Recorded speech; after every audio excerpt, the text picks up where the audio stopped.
এক্সেলের ধারাবাহিক টিউটোরিয়ালে আপনাদের স্বাগতম। আমি মোহাম্মদ শামীম রেজা এসকে টেকনোলজি থেকে।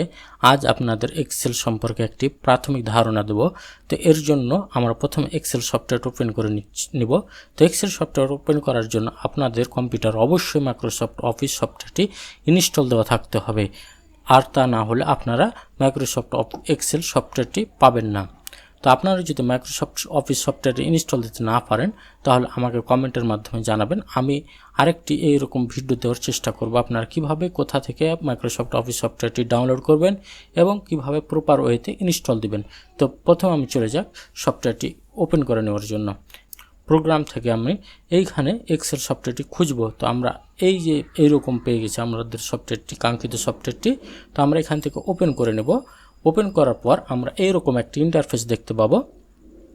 তো এখানে আমরা প্রথমে আছে blank, welcome to Excel, drop down, এইরকম অনেকগুলো টেমপ্লেট দেখতে পাচ্ছি।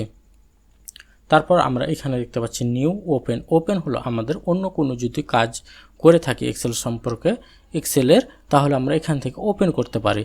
তো আমরা এখানে মোরে ক্লিক করলে আমাদের অনেকগুলো টেমপ্লেট চলে আসবে। তো আপনি যদি প্রয়োজন মতো এগুলো টেমপ্লেট নিতে পারবেন। তো আমি এগুলো টেমপ্লেট নিব না, আমি আজ নেব ব্ল্যাঙ্ক ওয়ার্কবুক। তো আমি এইখানে ক্লিক করলেই আমাদের ওয়ার্কবুকটা ওপেন হয়ে যাবে। তো ওয়ার্কবুক ওপেন হয়ে গেলে আমাদের এইরকম একটা ইন্টারফেস দেখতে পাবো। তো এইখানে মূলত সর্বপ্রথম ওপরে অর্থাৎ টপে যে অ্যাক্সেস টুলবারগুলো আছে এগুলো হলো কুইক অ্যাক্সেস টুলবার, অর্থাৎ এখান থেকে আমরা যে কোনো কাজ খুব সহজে করতে পারবো। এর জন্য এটার নাম দিয়েছে কুইক অ্যাক্সেস টুলবার। তারপর আমরা দেখতে পাচ্ছি এখানে সার্চ, অর্থাৎ এখান থেকে আমরা যে কোনো ফর্মুলা এখান থেকে সার্চ করতে পারবো। তারপরে যে মেনুগুলো রয়েছে এগুলো হলো রিবন ট্যাব, অর্থাৎ প্রতিটা রিবন ট্যাবে আলাদা আলাদা অনেকগুলো ফাংশান বা টুল রয়েছে। যেমন আমি এখন হোমে রয়েছি, এই হোমের আন্ডার অনেকগুলো ফাংশান রয়েছে বা টুল রয়েছে, আমরা এগুলো ব্যবহার করতে পারবো। তারপর ইনসার্ট ট্যাবে ক্লিক করলে আমরা ইনসার্টের আন্ডারে অনেকগুলো টুল রয়েছে, সেগুলো চলে আসবে। তারপর আমরা পেজ লেআউটে ক্লিক করলে আমাদের যে পেজ লেআউটের ভেতরে যে টুলগুলো রয়েছে সেগুলো চলে আসবে। যে ট্যাবে আপনি ক্লিক করবেন সেই ট্যাবের আন্ডারে যেগুলো ফাংশন রয়েছে সেইগুলো আপনার সামনে চলে আসবে। তারপর আমরা দেখতে পাচ্ছি নিচে নেম বক্সের পরে হচ্ছে আমরা ফর্মুলা বার। তো আমি এই দুটো পরে আলোচনা করছি। নিচে আমি চলে আসবো। এইটা হলো আমাদের ওয়ার্কিং এরিয়া, অর্থাৎ আমরা এইখানে আমাদের হিসাব নিকাশ এবং ডিজাইনের বিভিন্ন রকম কাজ করতে পারবো। তো ওয়ার্কিং এরিয়াতে আমরা প্রথম দিকে আমরা দেখতে পাচ্ছি ABCD এইরকমভাবে অনেকগুলো চলে গেল। তো এগুলো হলো আমাদের কলম, অর্থাৎ A হলো একটি কলম, B হলো একটি কলম, C হলো একটি কলম।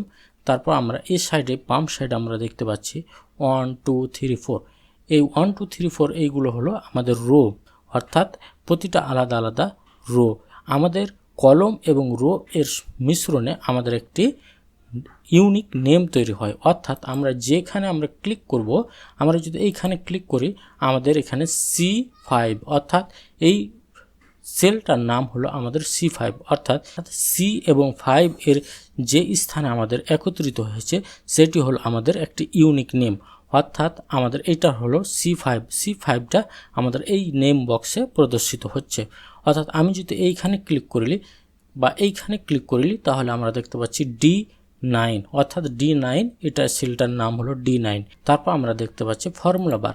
আপনি যদি এইখানে কোনো কিছু লেখেন, যদি এখানে লেখেন শামীম, তাহলে এইখানে ফর্মুলা বারে চলে আসবে, বা আপনি এখানে ফর্মুলাও লিখতে পারেন বা সূত্রের মাধ্যমে আপনি কাজ করতে পারেন।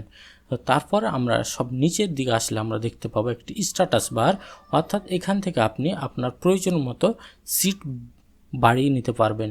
এখন আমি আছি একটি সিট 1-এ, আমার যদি আরেকটা সিটের প্রয়োজন হয় তাহলে আমরা এই প্লাস বাটনে ক্লিক করলে আমাদের আরেকটি সিট বৃদ্ধি পাবে, অর্থাৎ একটি সিট ছিল আমাদের 1, আরেকটি সিট হয়ে গেল 2। আমরা এইরকমভাবে অনেকগুলো সিট নিতে পারবো আমাদের কাজের প্রয়োজন অনুসারে।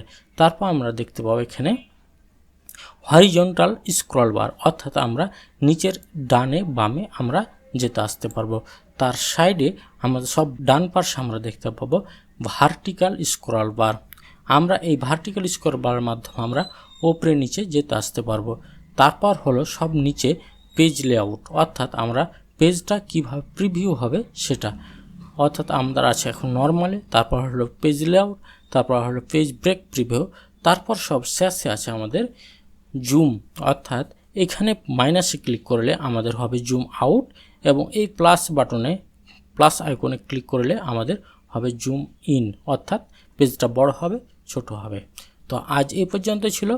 আপনাদের কেমন লাগলো অবশ্যই কমেন্টের মাধ্যমে জানাবেন, এবং চ্যানেলটি যদি সাবস্ক্রাইব করে না থাকেন তাহলে অবশ্যই চ্যানেলটি সাবস্ক্রাইব করবেন। তো ধন্যবাদ আপনাদের সকলকেই।